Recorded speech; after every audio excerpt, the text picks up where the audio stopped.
Animal tissue continue करेंगे। देखो तो कल अपन ने पढ़ा था एनिमल टिश्यू के टाइप्स में अपने 4 टाइप के टिश्यू पढ़े थे। अब अपन आगे बात करते हैं टाइप्स ऑफ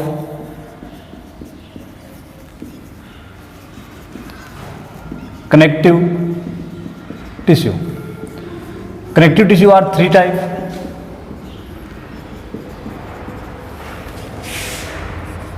फर्स्ट है loose connective tissue,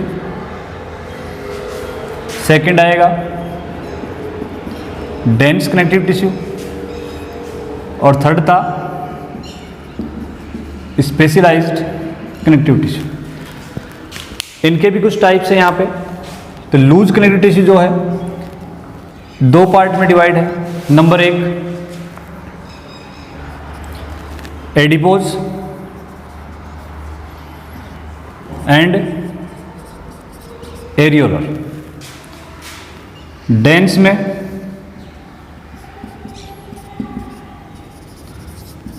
irregular and regular. Irregular के अंदर अपन ने बात की थी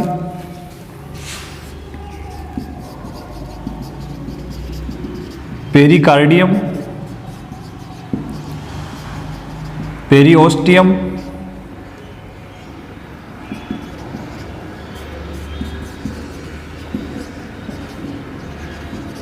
पेरिकॉन्ड्रियम। एंड रेगुलर में यदि अपन बात करें तो रेगुलर में आ जाएगा यहां पे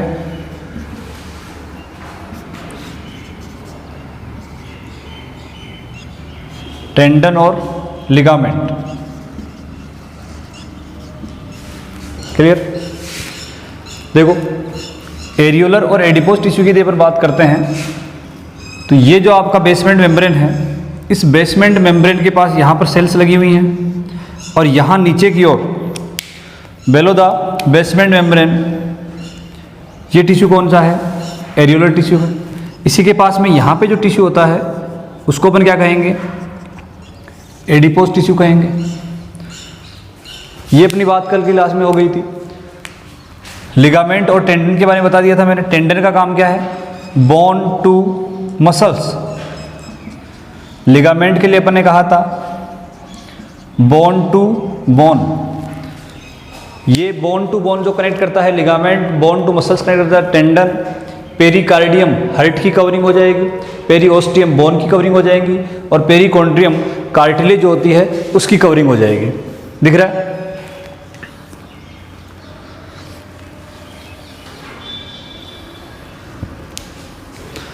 अब यहाँ पे यदि अपन बात करें तो ये जो इरेगुलर है ये हमारी जो स्किन होती है, और स्किन में बताया था मैंने आपको डर्मिस, यहाँ पर भी ये प्रेजेंट होता है। कल अपनी बात हुई थी कि जो इरेगुलर होता है उसका अरेंजमेंट कैसे होता है, तो इरेगुलर इस प्रकार से ऐसे पड़ा होता है और रेगुलर जो है वो इस प्रकार से होता है। ठीक है?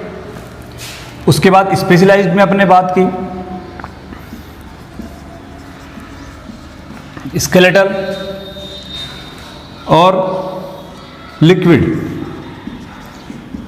स्केलेटल में अपन ने 2 पढ़ा था। फर्स्ट था बोन, सेकंड है कार्टिलेज। बोन और कार्टिलेज और लिक्विड में अपन कह सकते हैं ब्लड एंड लिम्फ। दिख रहा है ये वाला? देख लो, ये बातें अपनी कल कंप्लीट हो चुकी थी। और कार्टिलेज के लिए आप स्पेशल बात ये ध्यान रखोगे, इसमें एक पॉइंट लिख लेना, नो ब्लड सप्लाई। इतना आपको याद करना। क्लियर? देखो इसमें क्लियर है? चले आगे। अब अपन एक एक की यहां पर बात करेंगे कि लूज कनेक्टिव टिश्यू के अंदर एरियोलर जो है और एडिपोज कौन सा है। तो एरियोलर की बात यहां पर हो गई है। अपन यहां आगे बात करते हैं एडिपोज की।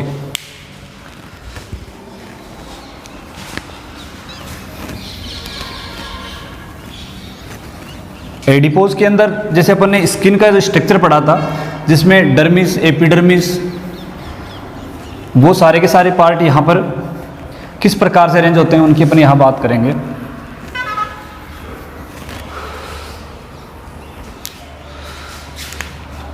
यहाँ पे अपनी बात हुई थी कि ये जो बेसमेंट मेम्ब्रेन है इसके ऊपर यहाँ पर ये कुबोइडल सेल होती है।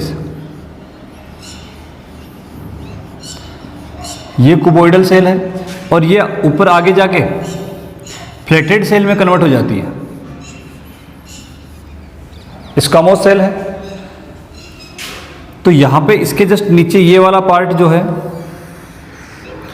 ये है आपका इरेगुलर एडिपोज टिश्यू। उसके बाद में यहाँ नीचे अपन बात करें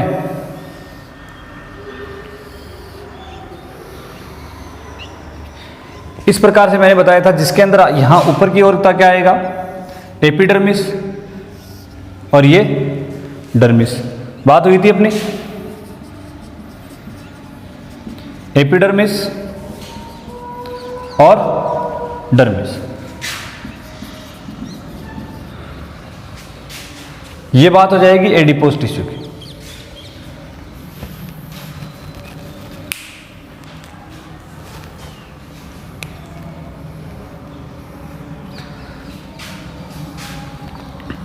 और इरेगुलर की अपन बात करते हैं किसके अंदर आता है, डेंस के अंदर आता है। और ये जो नीचे वाला पार्ट होता है इसका, इसको अपन इसमें आप कह सकते हैं completely adipose plus areolar connective tissue इसके अंदर स्टोर होता है।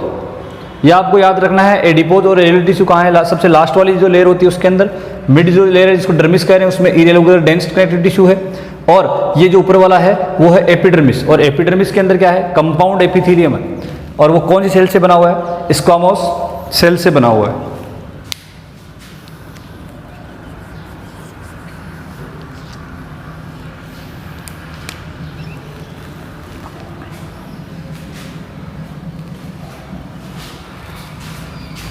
इसके लिए आप एक नीचे लाइन लिख लेना। इसकी प्रेजेंस की बात करें तो packing of organ, nerve and blood vessels. या सीधा सा पॉइंट अपन ये कहें तो बीनेथ द स्किन, इसका मतलब होता है लोअर द स्किन। स्किन का जो लोअर साइड है वहां पर ये प्रेजेंट होता है, बीनेथ द स्किन। ये दो पॉइंट ध्यान रखना। क्लियर, लिख दिया। स्किन का जो लोअर साइड है वहां पर ये प्रेजेंट होता है, बीनेथ द स्किन। इसके अलावा यदि अपन बात करें इनकी प्रेजेंस और कहाँ है, पेकिंग ऑफ ऑर्गन्स। जैसे भी अपन कह रहे हैं कि ये मान लो कि ये स्टोमक है, किडनी है, या अपन बात करते हैं हार्ट की, ये हार्ट है। तो इनके आउटर जो कवरिंग होती है इनके ऑर्गन को पैक करने के लिए ये जो टिश्यू है, जो लूज कनेक्टिव टिश्यू की अपन बात कर रहे हैं, वो यहाँ पर प्रेजेंट होता है। तो ये सारे के सारे पॉइंट क्लियर हैं। आगे यदि अपन बात करते हैं तो एडिपोज टिश्यू जो है उसकी प्रेजेंट कहाँ है। ये एरियोलर की बात हो गई, तो आप इधर लिख लो एडिपोज टिश्यू। एडिपोज टिश्यू पहला पॉइंट देखो, बीनेथ द स्किन आएगा तो पहला पॉइंट लिख दो आप, बीनेथ द स्किन। पहला पॉइंट लिखो बीनेथ द स्किन। दूसरे आप कह सकते हो fat storage area. Fat storage, जहां हमारी बॉडी के अंदर फैट स्टोर्ड होती है, उन रीजन्स जो होते हैं, वो जो एरियाज होते हैं वहां पर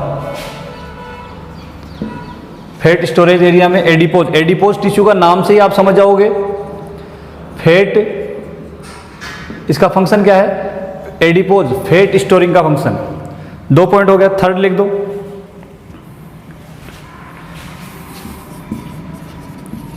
around I, heart and kidney. ये देखो यहां तक की बात हो गई अपनी। एरियोलर के बारे में आपने यहां लिख दिया है, adipose, beneath the skin, fat storage area, around I, heart and kidney.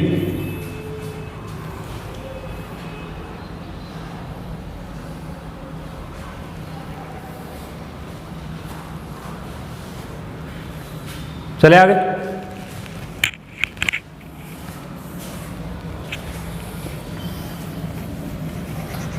अब अपन यहां पर बात करेंगे कार्टिलेज और बोन को लेके। ये पेरिकार्डियम, पेरिओस्टियम, पेरिकोन्ड्रियम या स्किन वाली जो बात हुई है वो मैंने आपको बता दी है, यानी कि डेंस रेगुलर और डेंस इरेगुलर ये कहाँ होते हैं, इनकी बात है कंप्लीट। और इसमें एनसीईआरटी का जो डायग्राम है उसमें आप देख लेना रेगुलर की फोटो कैसे बनी हुई है और इरेगुलर की कैसे बनी हुई है। तो नंबर 3 की बात अपन करें तो कार्टिलेज और बोन में अपन बात कर लेते हैं।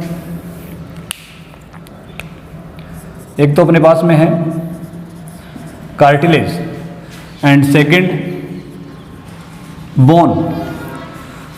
आपको याद रखना है यहाँ पे जो सेल्स अपने पास में होती है, तो कार्टिलेज में जो सेल्स है वो उसके टाइप हैं 3 टाइप के सेल्स।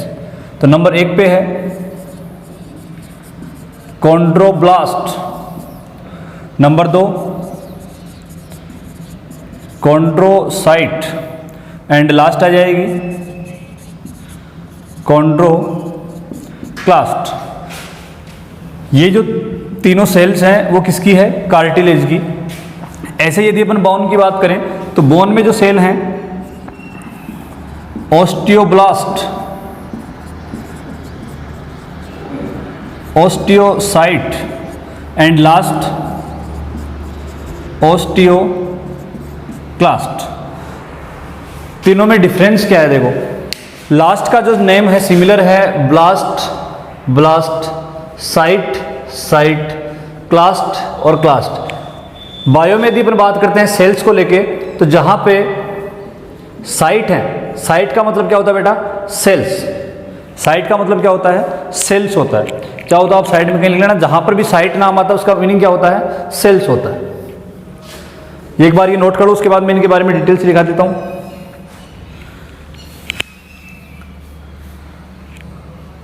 ठीक है, देखो ब्लास्ट, ब्लास्ट का मीनिंग होता है यदि कोई भी एक यूनिक सब्सटेंस है, यदि वो क्या हो रहा है, टूट रहा है, टूटेगा, वो ब्रेक डाउन होगा तो उससे क्या होगा, अलग अलग पार्ट बनेंगे। तो यहां अपन कह सकते हैं कि जो सेल कॉन्ड्रोब्लास्ट सेल है उसका फंक्शन क्या हो जाएगा, कार्टिलेज फॉर्मिंग सेल। उसके बाद में कार्टिलेज फॉर्मिंग सेल होगी। ये इन सेल्स का फंक्शन क्या है, कार्टिलेज को कंप्लीट यानी कि एक मैच्योर कार्टिलेज को बनाने का काम है। इसको आप ये नहीं कह सकते कि कॉन्ड्रोब्लास्ट जो है वो मैच्योर कार्टिलेज सेल है, ये वो सेल्स है जो कार्टिलेज का फॉर्मेशन करेगी। पहली बात क्लियर, कार्टिलेज फॉर्मिंग सेल। दूसरा यदि अपन कहें तो मैच्योर कार्टिसेल, मैच्योर कार्टिलेज सेल। दो चीजें यहां पे क्लियर हो रही है, कार्टिलेज को बनाने वाली जो सेल्स होती है उसको क्या कहेंगे, cartilage forming cell is known as chondroblast, mature cartilage cell is known as chondrocyte and chondroclast. Clast का मतलब होता है डिस्ट्रॉय करना, तो यहां पे अपन क्या लिख देंगे, डिस्ट्रॉयड कार्टिलेज सेल। या अपन कह सकते हैं कि कार्टिलेज की जो सेल्स होती है उनको डिस्ट्रॉय करना। क्लियर, डिस्ट्रॉय से मीनिंग क्या है, जैसे अपन कह रहे हैं कि हमारा जो नोज होता है, ठीक है, या आप कह सकते हैं कि टिप ऑफ नोज। तो जो नोज की जो स्ट्रक्चर बनी हुई है उसके अंदर क्या है, कार्टिलेज ही तो होती है। नोज में क्या होती है बेटा, कार्टिलेज। अब उसकी शेप और साइज इसको इक्वल करने के लिए, इसके आसपास के जो अराउंड जो एरियाज होते हैं उनको ये क्या करती है, डिस्ट्रॉय कर देती है, जिससे कार्टिलेज की शेप एंड साइज आ जाती है। और इसीलिए नोज की जो साइज एक फिक्स साइज होती है, ये नहीं तो नोज कैसा हो जाएगा, एक गुब्बारे के जैसा हो जाएगा।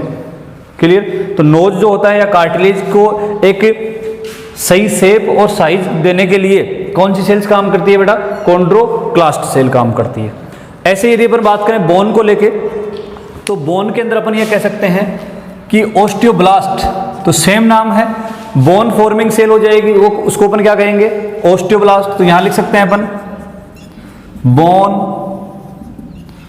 Forming cell, osteocyte, mature bone cell और उसके बाद में destroyed bone cell. Bone formation से जो सेल्स होती है उसको क्या कहते हैं? ओस्टियोब्लास्ट कहते हैं। Mature bone cell osteocyte and destroyed bone cell को डिस्ट्रॉय करने वाली जो सेल्स होती है उसके लिए शेप एंड साइज के लिए उसको फिर क्या बोलते हैं बेटा? ओस्टियोक्लास्ट। ये आपको याद रखने हैं और यहां से नीट में क्वेश्चन आने की संभावनाएं होती। नोट कर लो इसको।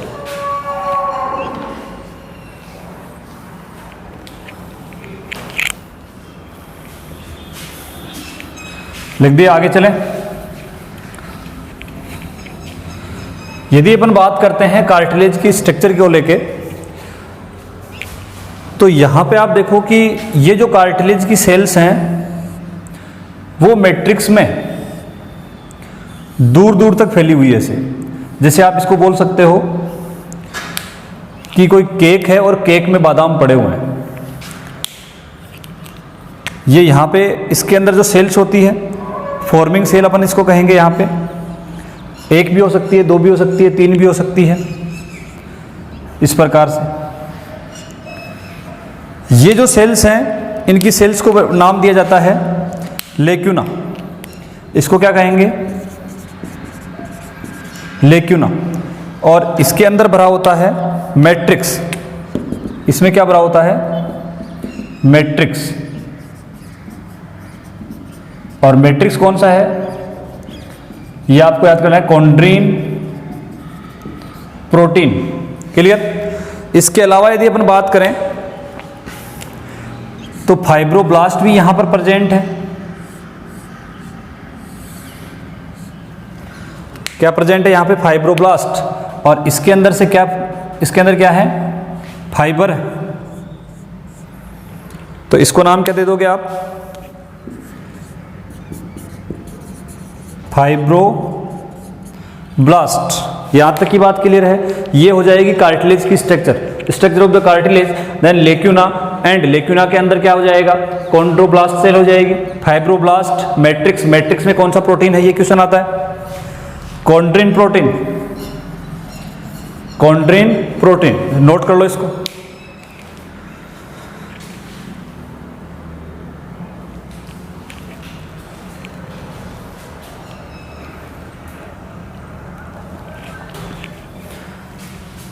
ये सेल्स पहले क्या थी?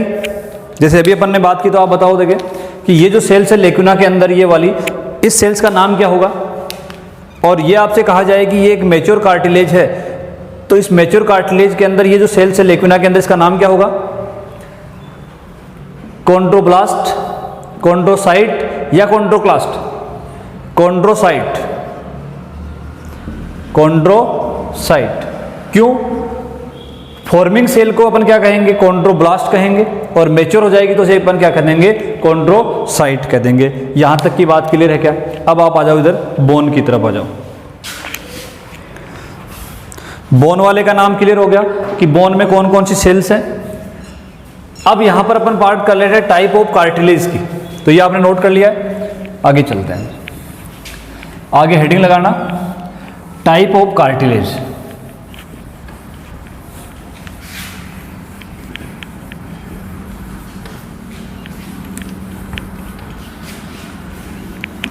ये साइट ब्लास्ट और क्लास्ट है, इनके नाम आपको याद करने ही पड़ेंगे, नहीं तो ये कंफ्यूजन खड़ा कर देती है। लिखो टाइप ऑफ कार्टिलेज और नंबर 1 लिखना हाइलिन।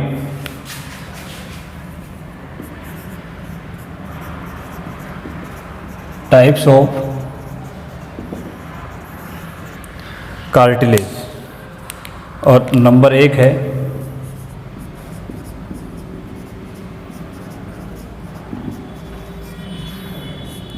Hyaline cartilage. के बारे में आपको पॉइंट याद कर लेने हैं। जैसे वीकेस्ट होती है, वीकेस्ट कार्टिलेज,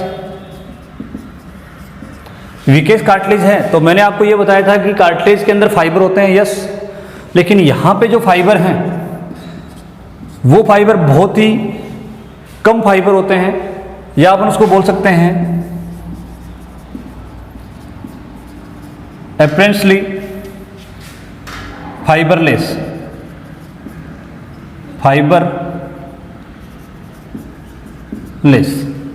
इसका कलर जो होता है ब्लूइश कलर होता है। कलर क्या होता है? ब्लूइश कलर होता है।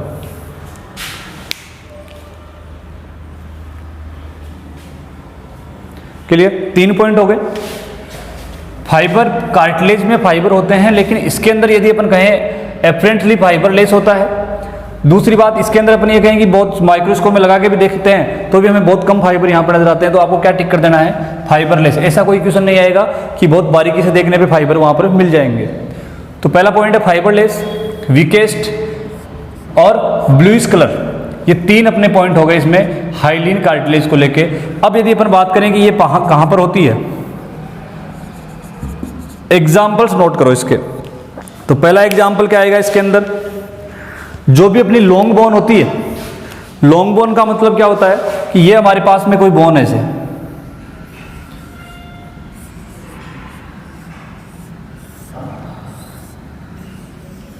और ये लॉन्ग बोन जो है, इन लॉन्ग बोन के जो एंड पार्ट होते हैं ये वाले,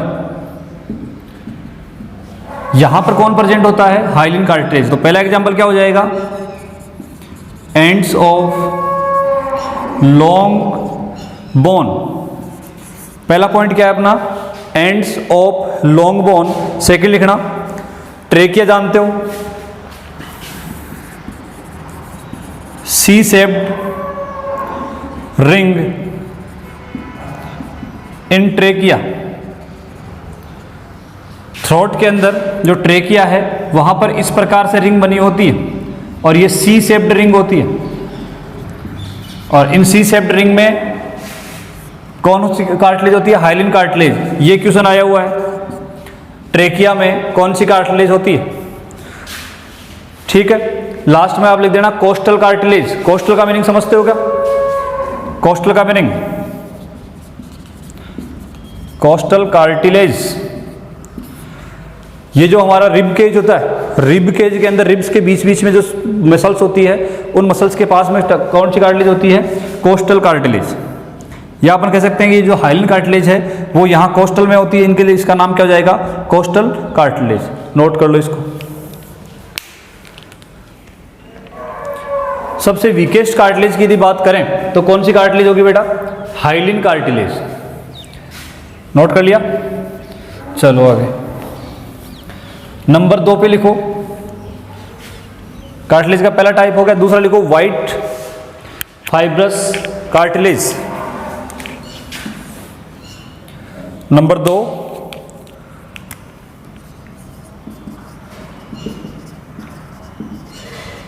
व्हाइट फाइबर्स कार्टिलेज।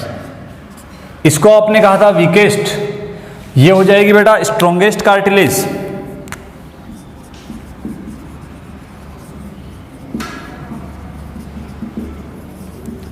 नंबर 1 पे लिखना है आपको स्ट्रॉन्गेस्ट कार्टिलेज कहाँ होती है। इसके लिए आप ये कह सकते हो, आपने पढ़ा है जो अपना स्पाइनल कॉर्ड होता है, स्पाइनल कॉर्ड कहाँ पर होगा? ठीक है, स्पाइनल कॉर्ड की यदि अपन बात करते हैं तो इस प्रकार से इसके अंदर छोटी छोटी वर्टिब्री होती है, इस प्रकार से।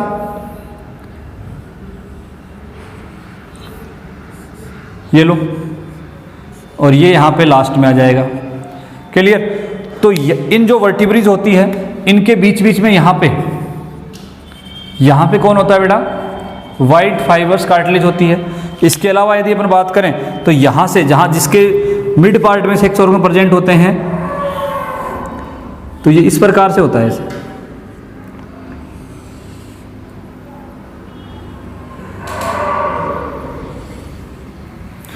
तो ये जो दोनों एंड पार्ट आके यहां से अटैच होते हैं, यहां पर भी क्या है? White fibres cartilage. एग्जाम्पल आप इसका नोट कर दो। सेंट्रल जो रिब केज है या सेंट्रल बॉडी का अपन जो सेंटर कहते हैं उसको, present in the central body,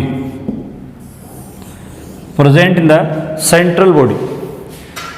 ये हो गई आपकी white fibres cartilage, hyaline cartilage. उसके बाद में नंबर 3 पे यदि अपन बात करते हैं नंबर 3 पे यदि अपन बात करते हैं तो नंबर आ जाएगा इलास्टिक कार्टिलेज।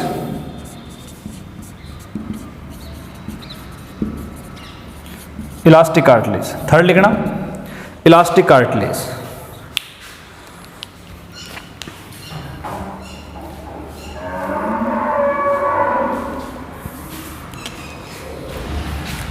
इसका फर्स्ट पॉइंट आपको लिख लेना है, फ्लेक्सिबल होती है, और इसको दूसरा आप बोल सकते हो येलो फाइबर्स। इसके अंदर जो फाइबर्स है वो किस कलर के होते हैं? येलो कलर्स के होते हैं। यहाँ पे जो फाइबर्स है वो कैसे होते हैं बेटा? वाइट। मैंने आपको कोलेजन और इलास्टिन के बारे में कहा था, तो कोलेजन वाइट है और इलास्टिन येलो। अब यदि अपन इसकी बात करते हैं एग्जाम्पल की, ठीक है, इसके जो एग्जाम्पल है वो अपनी बॉडी में 4 जगह पे ये पाई जाती है। तो पहला बात अपन पहले पॉइंट आपको नोट करना है, एपिग्लोटिस। पहला पॉइंट आपको लिखना है epiglottis, tip of nose. Epiglottis जानते हैं क्या होता है? एपिग्लोटिस का फंक्शन क्या है? एयर जो अपना ट्रेकिया है उसके अंदर फूड के मॉलिक्यूल्स जो हैं उनको जाने से रोकता है एपिग्लोटिस, ठीक है। उसके बाद में यदि बात करें तो एक ट्यूब होती है जो ईयर को यहां पे थ्रोट से कनेक्ट करती है, उसको क्या बोलते हैं? Eustachian tube.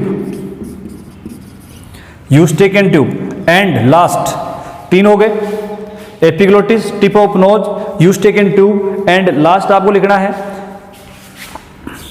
Ear pinna.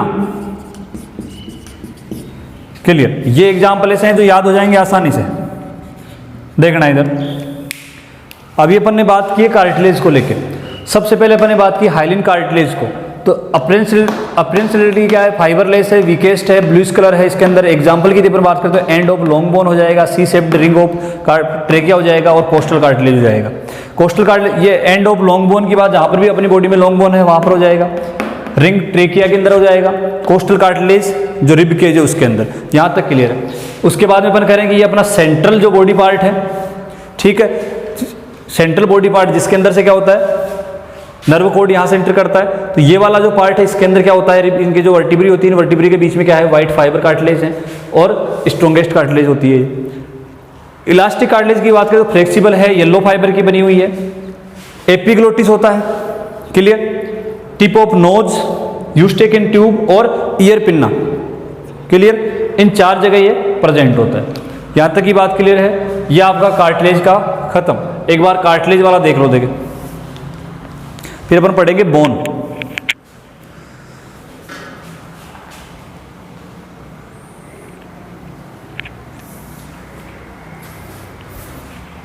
चलिए आगे बोन के बारे में पढ़े।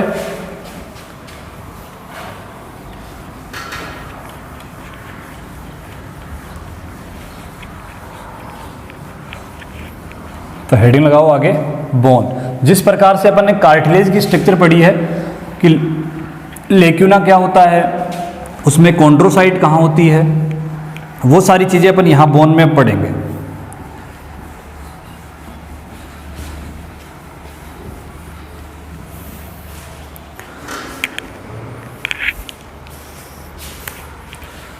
तो हेडिंग लगाओ, बोन। बोन की स्ट्रक्चर आप जानते हो।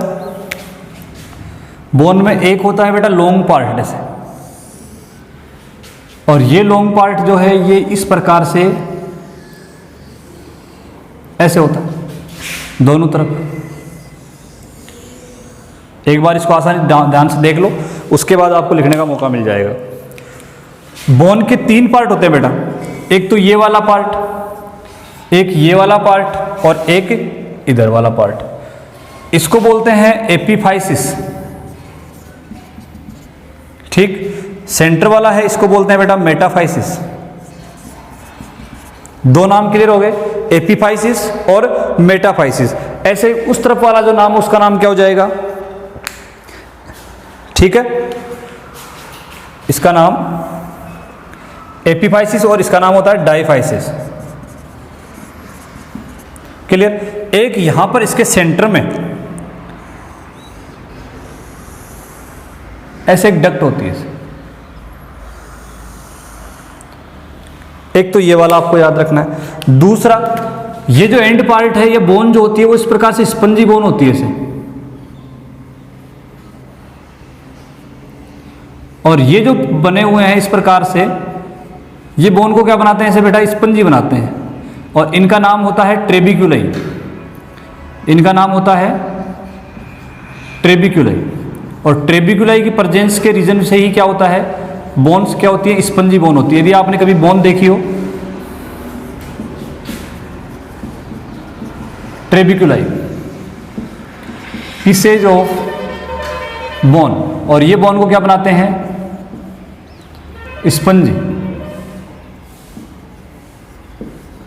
स्पंजी बोन बनाते हैं। क्लियर? ट्रेबिक्यूलाई क्या होता है, क्वेश्चन आता है ट्रेबिक्यूलाई से लेके। क्लियर यहां तक? अब दूसरी बात, ट्रेबिक्यूलाई जो होता है यहां पर बोन मेरो भरा होता है, red bone marrow. Bone marrow are two type, yellow and red. आपने सुना होगा कि ब्लड सेल्स का फॉर्मेशन बोन मेरो करता है। अब बोन मेरो भी दो टाइप के हैं, रेड और येलो, तो इसको आप नाम दोगे रेड बोन मेरो। फंक्शन की यदि अपन बात करें यहां पर, तो ये क्या करता है, आरबीसी, डब्ल्यूबीसी और प्लेटलेट्स का फॉर्मेशन कौन करता है, कौन, रेड बोन मेरो। ठीक है? ये वाली जो केविटी इसके अंदर अभी मैंने आपको बताई, इस केविटी का नाम है बेटा मेडुलरी केविटी। क्लियर यहां तक?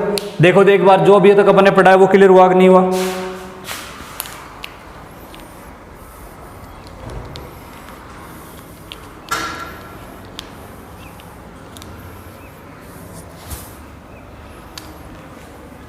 क्लियर? देखो यहां पर एक प्लेट होती है, इस प्लेट का नाम होता है एपिफाइशियल प्लेट।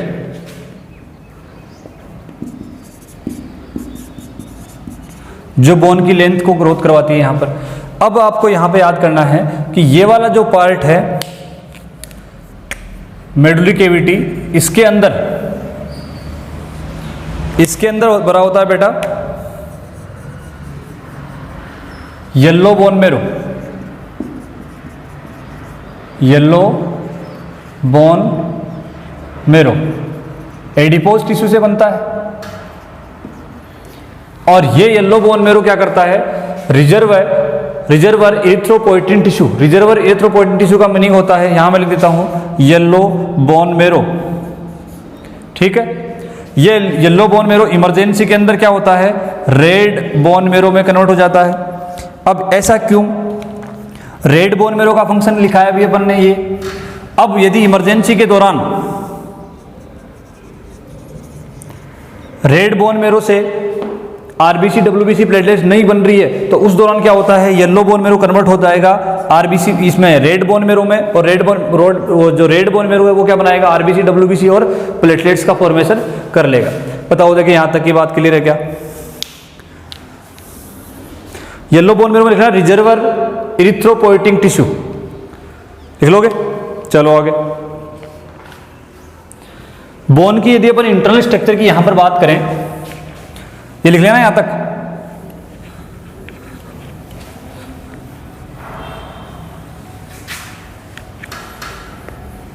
इधर बना लेते हैं, इसको ध्यान से सुनना। अब अपन यहां पर पढ़ रहे हैं इसकी इंटरनल स्ट्रक्चर। आप जानते हो कि बोन जो है वो इस प्रकार से ऐसे,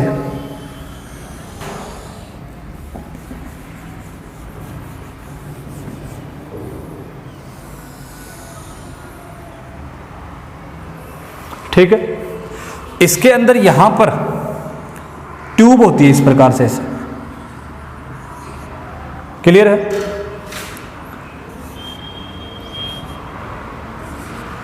ये जो ट्यूब है, और इस ट्यूब का फंक्शन याद रखना है आपको, ब्लड सप्लाई का काम करती है। इसमें ब्लड वेसल्स होती है, तो इस ट्यूब का नाम क्या हो जाएगा, इस ट्यूब का नाम हो जाएगा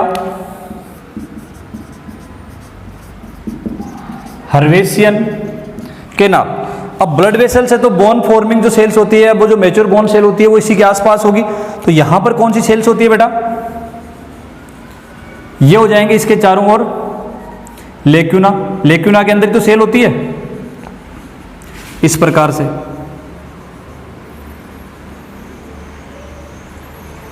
ये आपकी लेक्यूना, ठीक है, इसको लिख देता हूं मैं लेक्यूना। लेक्यूना, और लेक्यूना जो है, इस लेक्यूना के अंदर inside of lacuna which cell are present? Osteocyte. Osteocyte के लिए क्या बताया था? Mature bone cell. देखो देखिए यहां तक की बात क्लियर है क्या? जैसा इसमें है वैसा सब में होता है ऐसे।